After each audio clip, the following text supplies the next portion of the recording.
the Saudis and you say knock it off. You're going to keep on using the dollar for the petrodollar. You save OPEC, which will increase the dollar's strength as a world reserve currency. And then you have to go after the CCP in like a 15-point targeted plan. You pull their visas from being able to go to Europe. You put targeted sanctions on them. There's again, I'm not exactly saying anything that hasn't been thought through really serious scholars, but we have to have a serious plan to punish the CCP for what they did with the virus, covering it up and lying about it, and then also their hyper-aggressive action with Belt and Road, cyber warfare, infiltrating the American economy. Some of that comes with a price and a cost, but then more than anything else, Trump, if he becomes president again, will be energy independent again. There'll be economic confidence restored. I think that we'll see inflation put under control because we'll actually have a rebirth of market stability. Right now, people are confused. They're uncertain. They're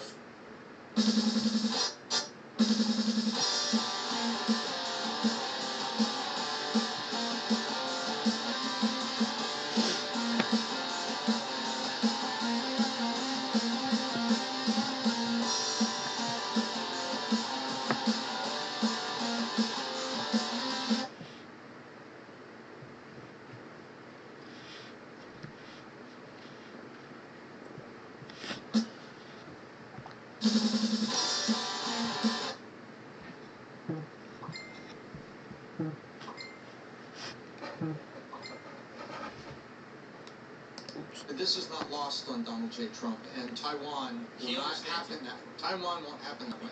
And they know it. And they know it. Portuguese name for it. Yeah, my question to Charlie is this. I know. I'm glad you brought up the acronym BRIC, which I think has now been updated to BRICS, because Brazil, Russia, India, China, and now South Africa is now the latest component of that.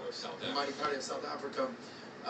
All facetious is right there. I don't mean to make fun of South Africa. It's not exactly a world power. Hey, Elon Musk is very upset when he hears you commenting on a state of country. I think you would agree. It's an African American. Here's my question. I don't think there was anything. Like, China was going to do this regardless. We know that they've been trying to come after the American superpower, and that's just what's on their agenda, China 2030. Russia was never going to cozy up to America. They were always going to be aligned with China in some regard. My question is, India. I don't think China and India are aligned.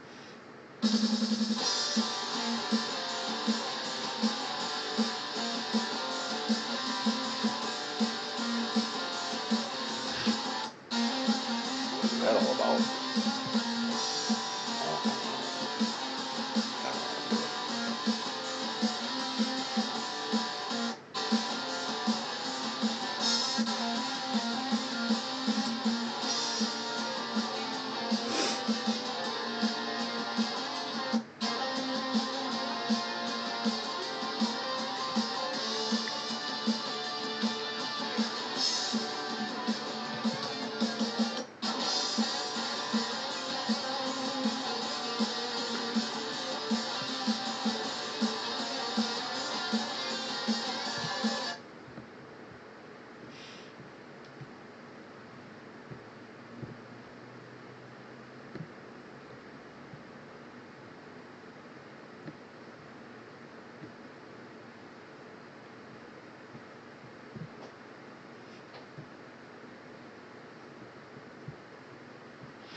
He was putting a lot of different. He was trying to kind of create some form of a jab against the CCP. The problem right now is the CCP is able to run undeterred right now. There is no counterbalance from America. So, I mean, look, for example, if we had an actual regime that cared about saving America, like, okay, China, you're going down to Brazil to go do a new deal, 15% export now tariff immediately on pick your product. Just make them feel it a little bit of, make them think twice. So there's no cost to it. And look, China has a lot of domestic problems. They have hundreds of millions of people living in legitimate third world poverty.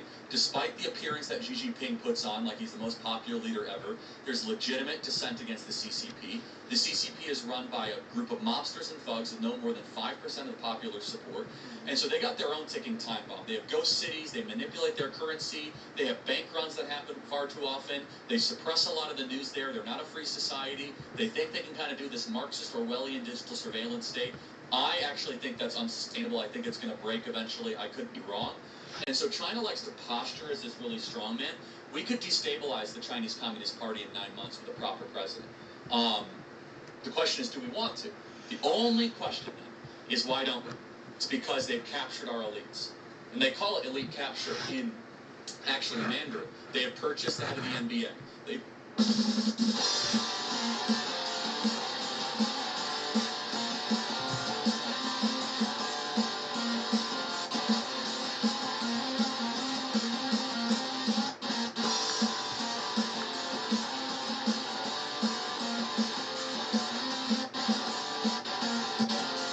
Real enough for mom or grandma.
If you're new, welcome. I haven't seen anything interesting at all today. Oh, who am I kidding? When you research this topic, Donald Trump is... Prototype inside this box was flown and hand-delivered to me by ASUS. And I can tell to be a point of no return. And you would think the media would... The Orange Menace is back in NYC. Former President Donald Trump is in Trump Tower as he awaits his arraignment. It's everything that I have for news, Fox News. I just find that very interesting. That news is only Fox News every interview's the same. on If they YouTube. like you, they treat you like Biden. Auto. Right now in Africa, there is something going on that's making the local residents sad, but is making scientists excited. The continent. Let's get right into it. Now, look, I know. And there's more than that. In tech too, but not even as much as Hollywood, banking, and sports. The fact that we're being apologetic to them, like, hey, we're so sorry, what can we do to make you happy? And you can easily, America helped China become who they are today with the relationships over the years. Yeah, and I don't mean to interject, but without us giving them favored nation status, without the 1999 World Trade Organization Treaty, they are a third world country, period. And we basically said, okay, we're going to re-domicile our manufacturing assets, we're going to close down our ability to make stuff, and we're going to do this massive labor arbitrage where we're going to send all the jobs to you, and we get a bunch of plastic we do not need in return. And the robber barons that made those deals, and I don't say that lightly because I'm a capitalist, but it was bad for the West, designed this entire thing. But when you have a relaxed monetary currency, which we do, it necessitates neoliberalism. Who were the architects of the deal in 1999? Well, Bill Clinton signed it, but it was largely driven by consultants. McKinsey & Company was the largest company that was basically pushing, the kind of idea that we're going to go to a company and say we'll be able to solve. You see right there, McKinsey & Company, right there. What was that, 2019? Yep. And we're going to go in, we'll save you, pennies on a dollar. You can make this trinket in China for this. Even this tie right here is made in China. I was like wearing it earlier. Are you kidding me? Why can't we make this here? Because we want to try to get the lowest cost. And for certain products, it made sense. But why do we make penicillin and vitamin C? 90% of all our vitamin C comes from China. That makes no sense. And so we offshored our critical infrastructure to a country that seemed to be kind of a passive country, and it's now turned into our greatest enemy. And what do we gain from that? Just lower prices when you go to Walmart? I'll tell you what we've gained. Our homes are twice as big as they were in the 1950s, with twice as much garbage that we do not use, and they're half filled. They're twice as empty because we have less kids. So we have piles of plastic we do not use, and factories that are empty, and then in return we fill our entire communities with fentanyl made by the Chinese Communist Party, pumped through by the Sinaloa drug cartel, and we lose 107,000 people a year to drug overdoses. And we'll take it another step closer to home, and I'm teaching people new words today, Pat. Maquiladora. Maquiladora means little sister. Maquiladora was the concept of putting a small factory in Mexico where the labor was cheaper and products could be made, and then they would take a very short walk to the United States. Yep. So if that WTO deal doesn't happen in favor of China, it would have turned Mexico into the larger manufacturing power. Exactly and right. what would have happened to the Mexican economy? You would have had the eruption, the good eruption of the middle class in Mexico. And you can trace it right back to the issues that we have in Mexico, to the gang-style violence.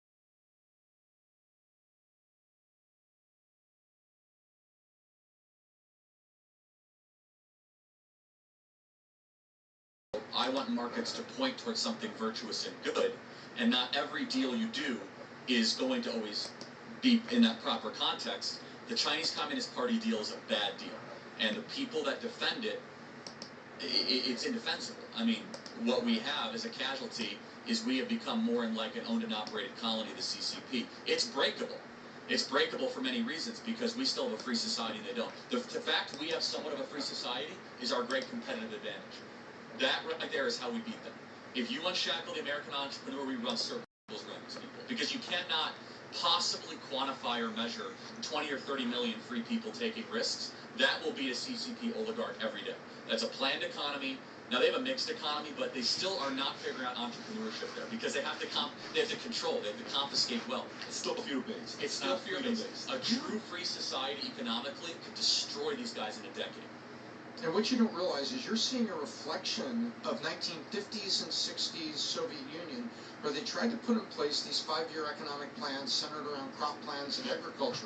And we're going to export to Europe, and that's where we're going to get our power out of it. And they had a couple things. They had uranium, they had limited LNC because of the extraction that they were going at that time, blah, blah, blah, blah, blah. Well, guess what? That is exactly what you're seeing happen here.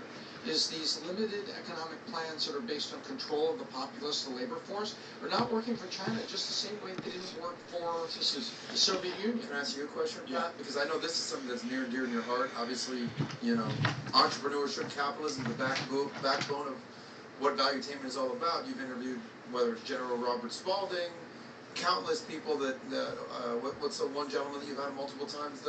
He's an expert in China relations.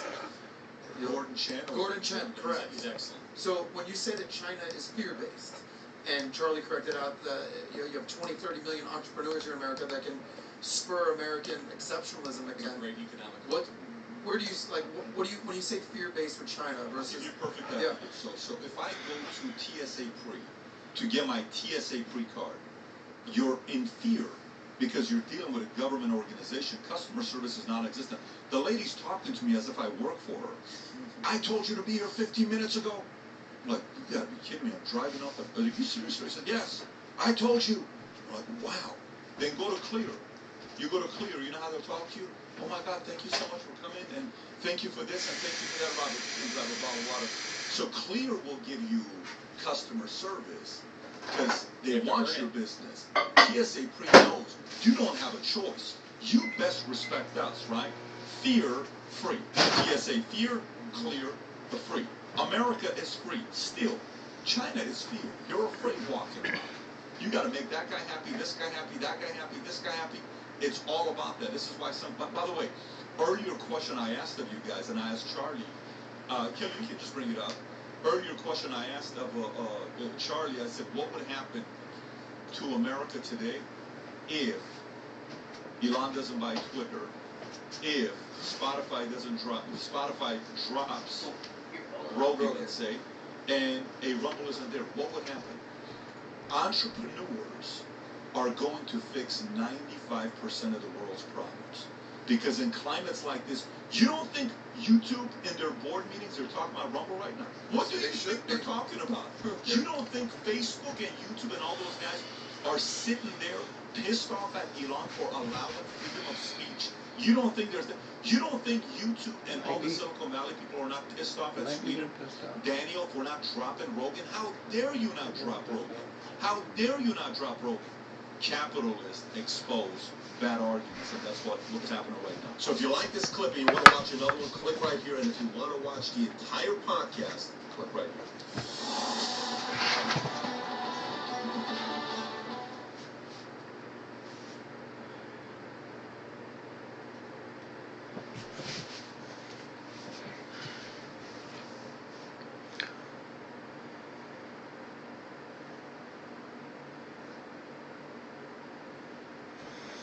That's better.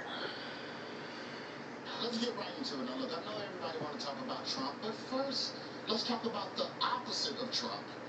Women's basketball. Last night, the LSU Lady Tigers beat Iowa in a tournament that had record-breaking viewership, but it wasn't just who won the game that left people talking. Controversy following last night's game after LSU sophomore Angel Reese taunted Iowa star Caitlin Clark. Commentators and fans online calling Reese disrespectful and unclassy. But Reese pointed out that no one cared when Clark had made the same gesture in a previous game. Oh! Thank you for joining me for episode 15 of my... Donald Trump is... What do you see in this photo? Just a bunch of spotlights converging on a single point in the sky. What are they shining on? Is there anything there? Would your opinion change if I told you it was from a possible World War II battle that unfolded above U.S. soil? Between February 24th and the 25th of 1942, a state of panic seized Los Angeles, California for 12 hours, from 7:18 the night before to 7:21 the next morning. Most of the population, including military personnel, believed that an aerial assault force had launched an attack over America's largest West Coast city. When the smoke cleared, more than 1,400 anti-aircraft shells had been fired, leaving several vehicles and buildings damaged by their fragments. The fighting also cost 5 civilians their lives. 3 died in automobile accidents, 2 from cardiac arrest. The whole event became known as the infamous Los Angeles Air Raid, or more popularly, the Battle of Los Angeles. And to this day, no one has ever definitively explained what everybody was firing at in the sky. Now, earlier that day, the Office of Naval Intelligence issued a warning suggesting that a Japanese attack on the continental United States was imminent, when strange lights appeared above sensitive locations the evening of February 24th. Authorities raised the initial alert, but it was lifted at 10:23 p.m. Everyone showed only a few hours of peace, however, and around 2 in the morning on February 25th, several radar picked up an unidentified object above the Pacific, about 120 miles from making landfall in Los Angeles. Personnel tracked it until it came within several miles of the coast. Air raid sirens began blaring at 2:25 a.m., setting wardens to their posts amidst a citywide blackout. 51 minutes later, gunners with the 37th Coast Artillery Brigade spotted something in the air, and believing that they had made contact with the enemy, unleashed 12.8-pound anti-aircraft shells and 50 caliber machine gun rounds into the sky. Other units followed suit. Everyone involved was convinced that enemy aircraft were invading U.S. airspace, ready to launch an attack. The firing continued on and off until 4:14. And by 7:21, the blackout order was lifted and the military issued an all-clear signal. Despite the bombardment, no enemy artillery dropped from the sky, nor was a single aircraft downed, at least not officially. Historically speaking, this reaction was understandable. The Japanese attack on Pearl Harbor took